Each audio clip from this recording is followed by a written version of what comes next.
What's up, Scaredy Cats? This is our 5th take, and welcome back to the Scaredy Boys. I'm your host, Scary Larry. And I'm Spooky Joe Rogan. Let's get right into it with Abraham's Boys. What did you think of Abraham's Boys? I didn't read it. This story kind of sucked. When you read Landon. Spooky Joe Rogan. Alright. Now, throughout the story, there's always this tension. Something's gonna happen. But nothing happens. I mean, I get it. The Romanian guy killed their dad, but have you been to Romania? That's pretty normal. I really felt that, yeah. Honestly, it's racially inclined. I feel like when the boys are in the study and they finally discover that vampires are real, there should have been more of a payoff. Aren't vampires scary? Yeah, vampires It are keeps one of you the up at night, scariest doesn't it? things. I actually have plenty of nightmares about vampires all the time. And I was really... They look like Joe Rogan, This right? part of the story, I was really, spooky. And that's one of my favorite feelings to get. And I feel like it just let me down. Yeah, I feel like there just wasn't enough. Just my honest opinion. I mean, honestly, if you have a different opinion on the story, go ahead, tell us. But And just leave, unsubscribe. We don't want you here. different than ours, and that's okay. And that's bad. It's bad. Alright, let's get on to our second story. That feeling, you can only say what it is in French. Oh, oui, oui. Very good. Well, first of all, what are your thoughts on the story? It's alright. I think out of the three, this is probably one of my top two. I would agree.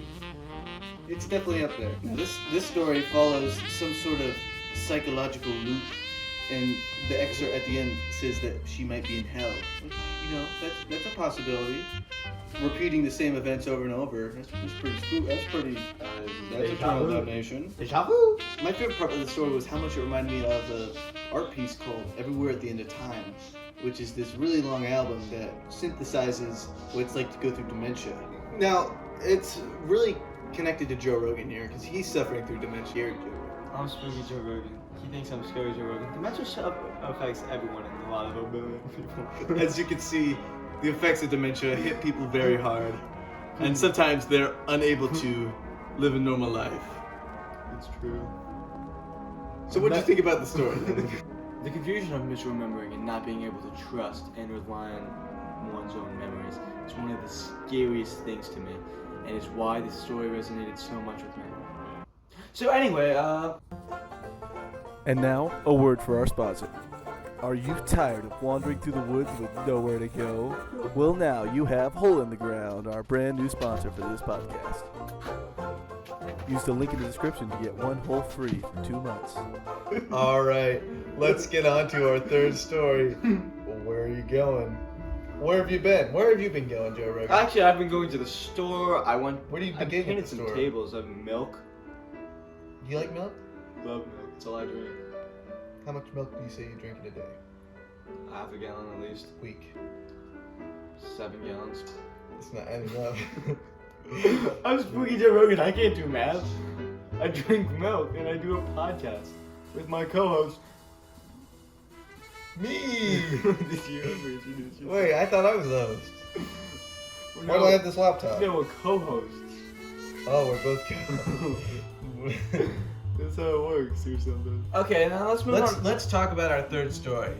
But I've talked enough. Let's go to Spooky Joe Rogan. That's right. I read one of them. Now this story was kind of all over the place for me, but it was a little confusing. But once you had the hang of it, it really made sense to me. Why don't you tell us what it was about? Well, it was about this girl. Yeah, her name was Connie. So Connie basically, her and her mother have a bit of a weird relationship. It's not working out too well. But the real part of the story is this creepy guy. He basically just stalks her and her entire family for her. And it's really brings up a lot about what's going on in America now, wouldn't you say? America today with all the kidnapping. Joe Rogan here is very anti-kidnapping. He's taking a much more progressive stance on this. Spooky Joe Rogan anti-kidnapping and donate at least $50 and you can get a signed picture of me. So, this guy comes to her house. He knows a little bit too much, wouldn't you say? Yeah, kind of creepy. It's very creepy and kind of paranormal, if I'm gonna be honest. Yeah, it does get a little paranormal. So after he's trying to coax her into the car, she's frozen. By what? Fear? I don't know. If someone was, if Joe Rogan was trying to get in your house, you'd be scared. But you try to make a break for it. You try to escape. Now, the horror of this is that the guy who's trying to abduct her, almost has this sort of supernatural lure. Like she's fumbling. And that could be fear, of course, but it almost seemed like the author was trying to imply that maybe this guy wasn't the normal person, you know, who kidnaps people. I get what you're saying though, and all of this really reminds me of a really good book I read once, The Fourth Closet. It's a Five Nights at Freddy's. It's a little indie game based story that really relates to all the points we're going through here. I recommend checking it out. And it really just feels like a similar story, so. Well, I think that's all the time we have in this episode. Wouldn't you say so? I would say so. Well, you've said it better. It's true. I did. So, well, be sure to watch all of our other podcasts and subscribe for the next podcast coming. And that'll be it from me, Spooky Joe Rogan, and Scary Larry. Stay scared, folks. Boo! Joe Rogan?